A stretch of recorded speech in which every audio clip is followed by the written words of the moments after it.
sisa-sisa terakhir dari zaman es, masih bertahan, mencengkeram erat di kutub bumi kita. Zaman es yang sudah mundur perlahan selama 11.000 tahun terakhir.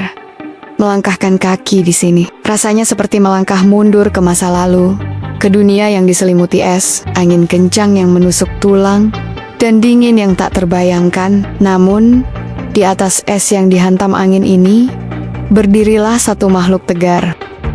Bukan makhluk yang sekedar bertahan meski ada es, tapi justru bergantung padanya untuk hidup. Dialah yang disebut banyak orang sebagai penguasa Antartika, si penguin kaisar. Tingginya bisa mencapai 1,3 meter atau 4,3 kaki.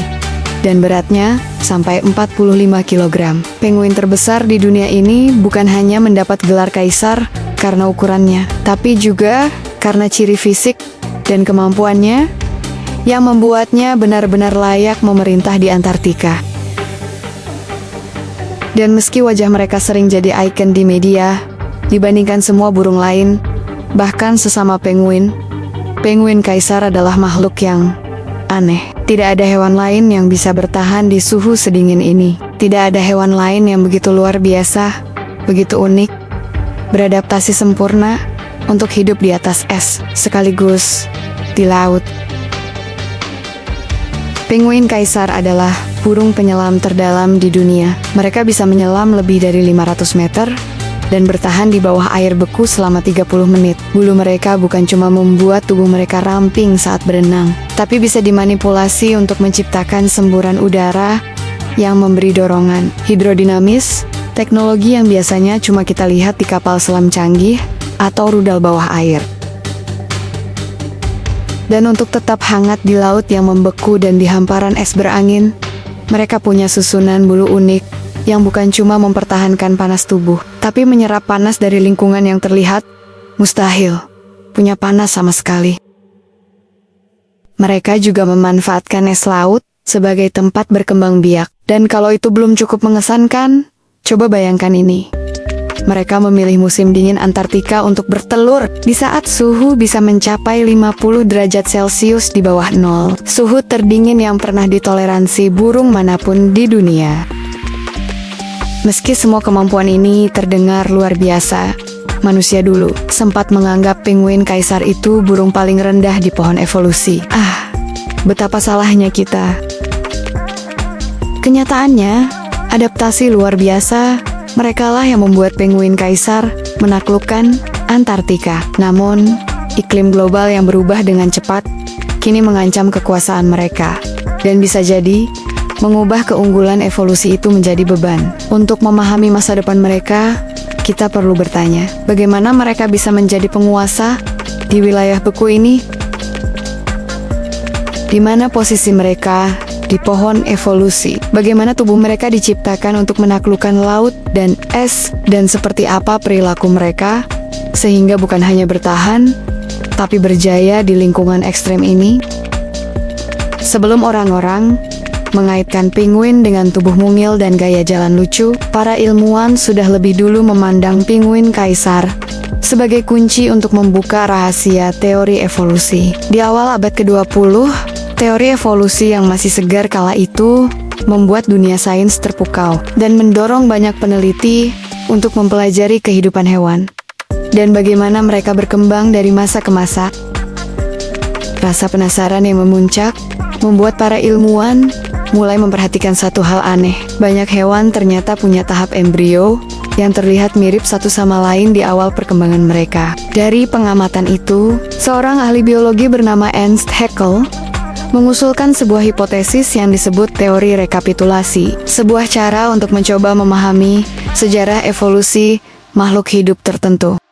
Teori ini menyarankan bahwa embrio makhluk hidup yang lebih maju, misalnya embrio manusia, akan selalu melewati tahapan yang menyerupai leluhur evolusinya. Siol di dalam rahim, mereka akan berganti wujud menjadi ikan, lalu amfibi, lalu reptil, burung, dan akhirnya menjadi manusia. Sebuah rangkuman mini dari proses evolusi dalam skala besar. Lalu, kenapa penguin dianggap kunci untuk membuka rahasia evolusi ini? Karena pada masa itu, penguin dipandang sebagai burung paling primitif di dunia. Burung yang gagal berevolusi hingga tak pernah bisa terbang. Para ilmuwan berpikir, kalau mereka bisa mengungkap rahasia perkembangan embrio dari burung paling kuno ini, mereka akan bisa melihat dengan jelas bagaimana burung berevolusi dari leluhur reptilnya. Sekarang kita tahu teori itu salah total, tapi dulu para ilmuwan begitu yakin, sampai rela pergi ke ujung dunia untuk membuktikannya.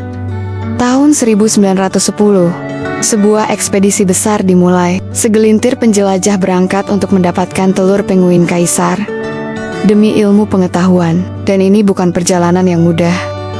Untuk merebut telur penguin kaisar, mereka harus menembus medan ganas Antartika di musim dingin, di mana seringkali seluruh wilayah gelap gulita. Perjalanan itu kemudian dikenal oleh para penjelajah sebagai perjalanan terburuk di dunia, dan memang ada alasannya. Saat itu, ekspedisi ini dianggap sebagai waktu terlama manusia bertahan di iklim ekstrim.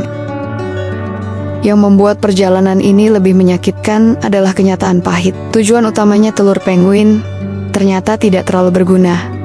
Teori rekapitulasi mulai dipertanyakan. Tepat di saat ekspedisi berlangsung, para ilmuwan menemukan bahwa perkembangan embrio tidak selalu mengikuti pola yang dikatakan Haeckel. Dan bahkan jika teorinya benar, sekarang kita tahu penguin jauh dari kata burung paling primitif. Ketidakmampuan mereka untuk terbang yang dulu dianggap sebagai sifat kuno, ternyata adalah sifat hasil evolusi kedua, bukan warisan langsung dari reptil.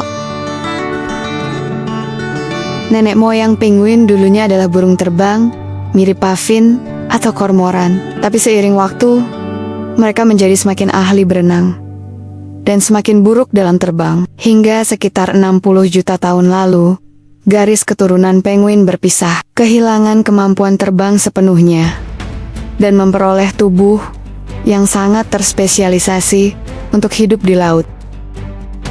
Perubahan dari tubuh yang dirancang untuk terbang menjadi tubuh yang dirancang sempurna untuk laut adalah salah satu transisi evolusi terbesar dalam sejarah. Sejajar dengan momen saat tetrapoda pertama kali melangkah ke darat, atau ketika nenek moyang paus kembali menapaki laut.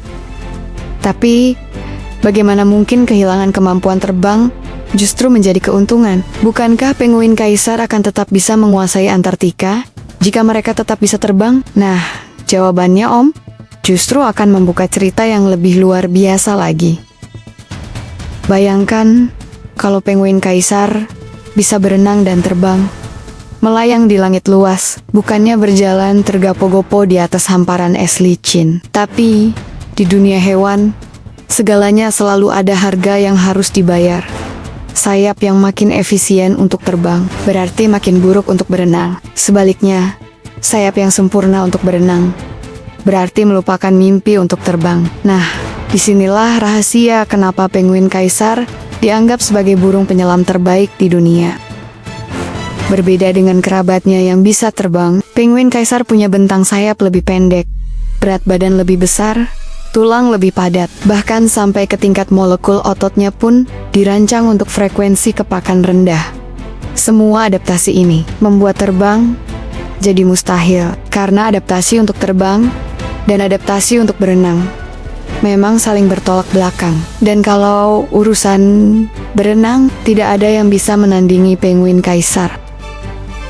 Bentuk tubuh penguin kaisar benar-benar pas untuk bermanuver di bawah lapisan es. Meski kelihatannya lucu di darat, di dalam air mereka adalah perenang elit kelas dunia. Tapi tunggu dulu, rahasia mereka di bawah air bukan cuma soal tubuh besar dan ramping. Ada trik lain yang sama sekali tak terduga. Trik yang selama ini kita kira cuma milik kapal selam dan torpedo canggih. Trik ini ditemukan saat para peneliti ekologi laut meneliti rekaman penguin kaisar yang sedang naik ke permukaan. Mereka melihat burung ini selalu meninggalkan jejak gelembung halus dari bulunya, mirip sekali dengan jejak yang ditinggalkan torpedo di bawah air. Dan ternyata, di dunia persenjataan laut, gelembung ini bukan sekedar kebetulan.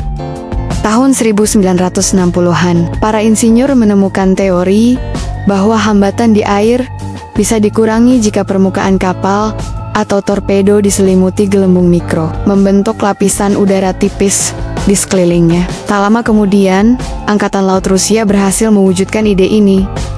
Mereka menciptakan torpedo roket yang memompa gas melalui kulit berpori, membuatnya melaju di dalam air hingga 100 meter per detik. Itu 2 kali lebih cepat dari torpedo biasa. Rahasianya, torpedo punya 2 jenis hambatan. Pertama, hambatan bentuk. Kedua, hambatan dari air yang menempel di permukaannya dan ikut terbawa, memperlambat laju. Kalau ada lapisan gas tipis, bahkan cuma setebal pecahan milimeter, hambatan ini bisa berkurang sampai 40%.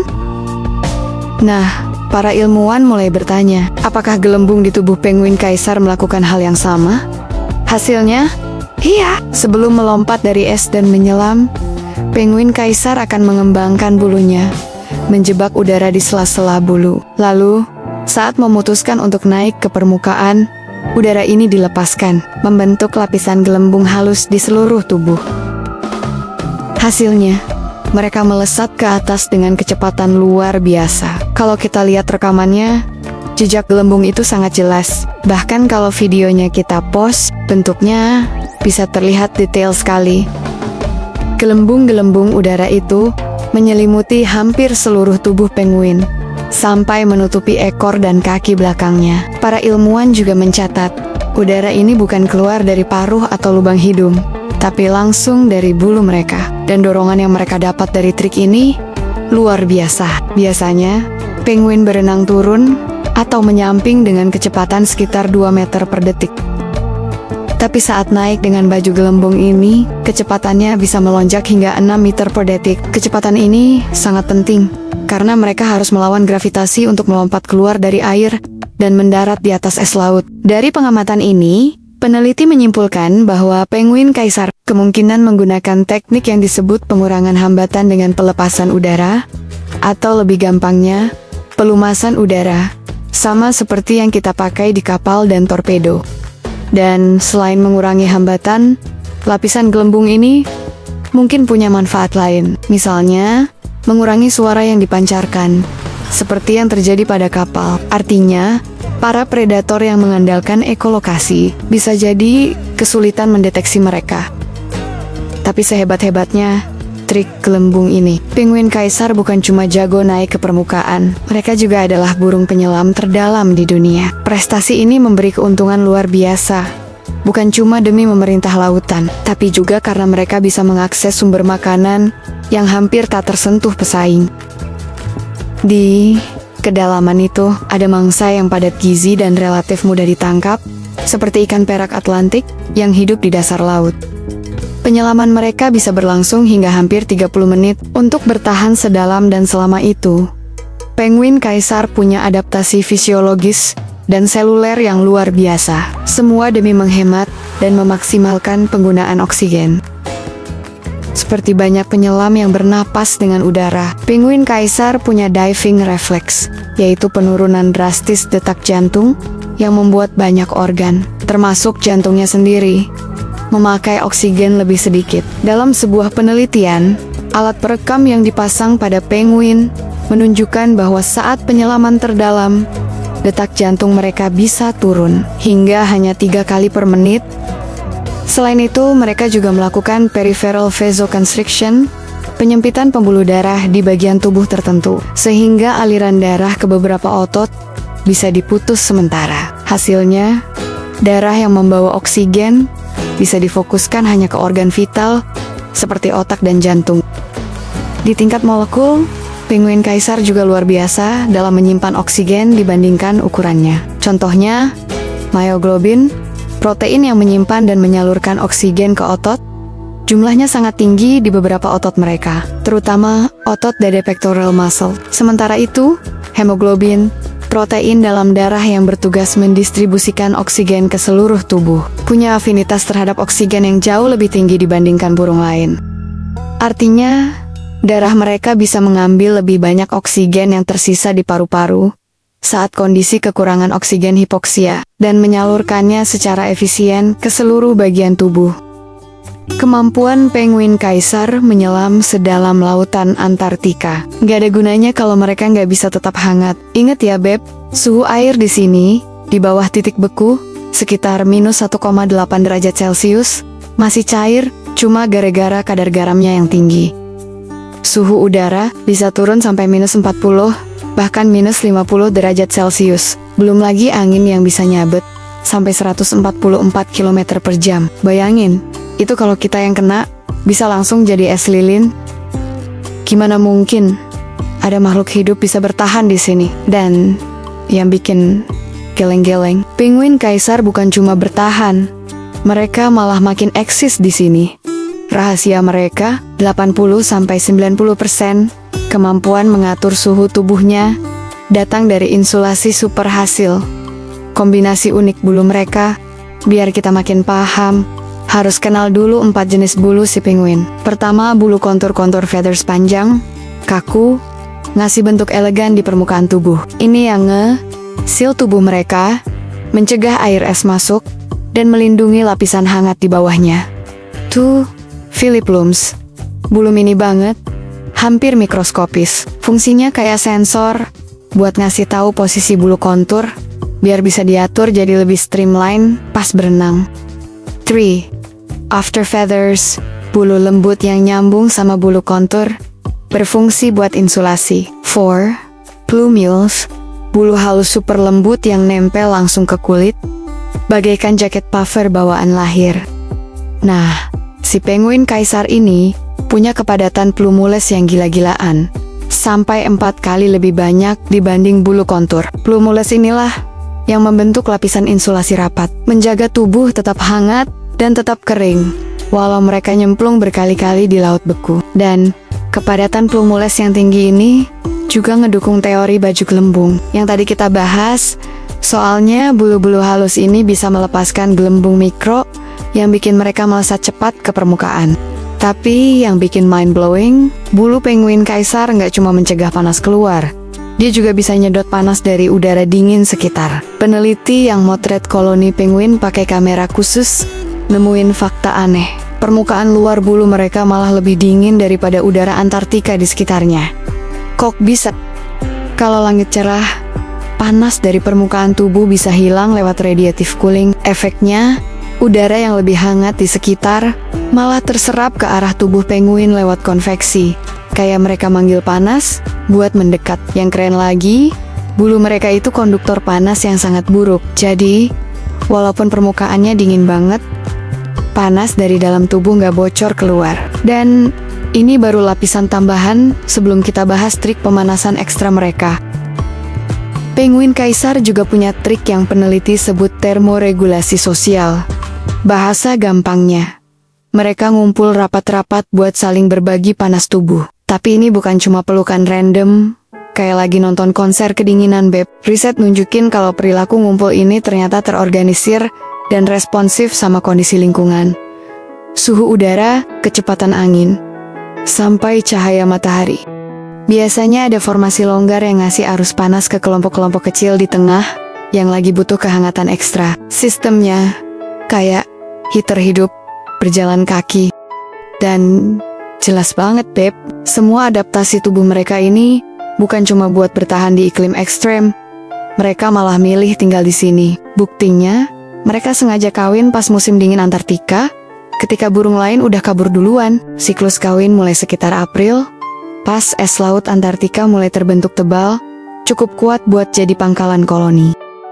Penguin dari koloni yang sama bakal balik ke lokasi yang sama kayak tahun sebelumnya. Begitu ngumpul, jantan mulai pamer jurus basa-basi romantis mereka. Geleng kepala, ayun badan, sampai jalan goyang ala penguin. Kadang sesama jantan juga duel pencarian jodoh. Kalau sudah dapat pasangan, langsung produktif. Tapi cuma 1 telur per pasangan. Karena di Antartika nggak ada pohon atau semak buat bikin sarang, si betina langsung kasih telurnya ke si jantan. Tugas si jantan, menghangatkan telur di atas kaki, ditutup lipatan kulit tanpa bulu, yang disebut brood patch. Dan ini yang gila, mereka melakukannya 4 bulan penuh tanpa makan, cuma mengandalkan lemak tubuh, sambil berdiri di tengah badai salju, sampai anaknya menetas sekitar Juli. Kenapa repot-repot begini? Karena cuma ada 1 telur, satu harapan generasi berikutnya. Jadi harus dijaga 24 jam. Waktu musim dingin ekstrim, predator seperti singa laut, makan leopard seal, atau burung pemangsa pun jarang berkeliaran. Jadi peluang anak selamat lebih besar. Begitu anak menetas, barulah kedua induk gantian merawat sampai mereka siap mandiri di bulan Desember. Kalau kita tarik benang merahnya, penguin kaisar ini memang bergantung total pada es laut di setiap tahap hidupnya. Buat tempat kawin dan membesarkan anak, buat landasan menyelam, mencari makan di laut Antartika. Tapi tahta mereka di Antartika mulai goyah, Beb. Tahun 2022, citra satelit yang memantau koloni penguin kaisar ngungkap tragedi gagal total musim kawin gara-gara es laut terendah sepanjang sejarah tercatat. Di satu wilayah yang parah banget, titik-titik di peta nunjukin 5 koloni yang hampir semuanya kehilangan generasi baru. Bayangin, Raja Es ini sekarang benar-benar berdiri di atas tahta yang secara harfiah tipis dan rapuh. Siklus kawin penguin kaisar cuma bisa berjalan kalau es laut tetap beku kuat dalam waktu lama. Kalau es ini meleleh terlalu cepat, kayak yang kejadian di 2022, orang tua penguin bisa terpaksa ninggalin anak-anak mereka yang masih terlalu kecil untuk diajak pindah ke es yang lebih stabil. Memang, ada beberapa koloni yang tercatat berhasil migrasi darurat ke rak es yang lebih dekat ke daratan. Tapi itu kemungkinan cuma solusi sementara, Beb. Di tengah iklim yang berubah secepat drama sinetron, makanya penguin kaisar sekarang jadi ikon hidup buat nunjukin betapa cepatnya perubahan iklim mengacak-acak ekosistem Antartika. Dulu, mereka kita lihat sebagai buku pelajaran evolusi berjalan. Sekarang, mereka justru jadi halaman depan cerita krisis iklim. Tapi di luar status mereka sebagai simbol krisis, ada sesuatu dari penguin yang bikin kita merasa relate. Mungkin karena mereka berdiri tegak, agak clumsy, bulat-bulat, makhluk sosial yang cuma pengen kumpul dan pelukan. Jujur, Dewi pun nyambung sama satu sifat penguin ini. Butuh banyak banget tidur siang. Penguin kaisar tidur ratusan kali sehari, cuma beberapa menit per sesi, dimanapun mereka lagi berdiri. Saudaranya, penguin dagu pita chinstrap penguin, bahkan bisa sampai 10.000 kali tidur siang sehari. Bedanya, mereka begitu biar siap kabur dari predator kapanpun. Kita manusia, karena scroll layar kotak bercahaya yang isinya seluruh dunia itu terasa lebih menarik daripada rebahan gelap, sendirian, sama pikiran sendiri.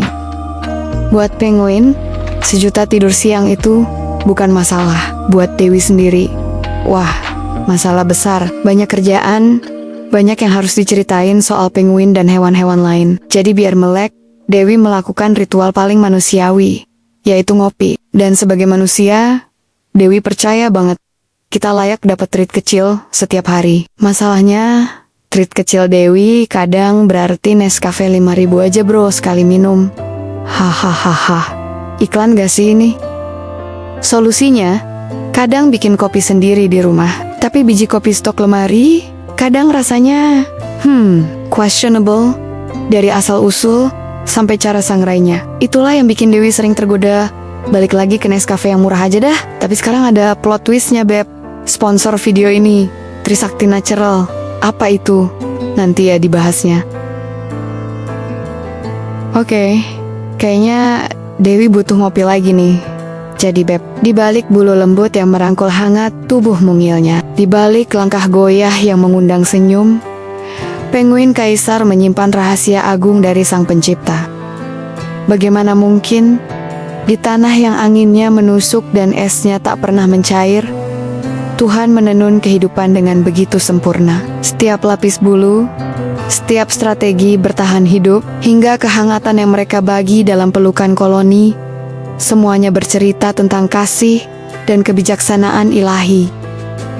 Saat kita menyaksikan mereka, hati ini mau tak mau merasa kecil dan takjub, karena di antara hamparan putih tanpa ujung, berdirilah makhluk mungil yang diciptakan dengan begitu teliti. Seakan Tuhan sendiri melukisnya dengan cinta dan maksud yang tak terukur. Mereka bukan sekedar burung, mereka adalah ayat yang hidup, mengajarkan kita bahwa keajaiban bukan hanya ada di surga, tapi juga menari di bumi, di di sayap dan langkah-langkah sederhana seekor penguin kaisar. Dan terima kasih sudah bergabung di video ini. Dan sampai jumpa di video selanjutnya bareng Dewi untuk Trisakti Bird Farm. Sampai jumpa lagi dan bye-bye.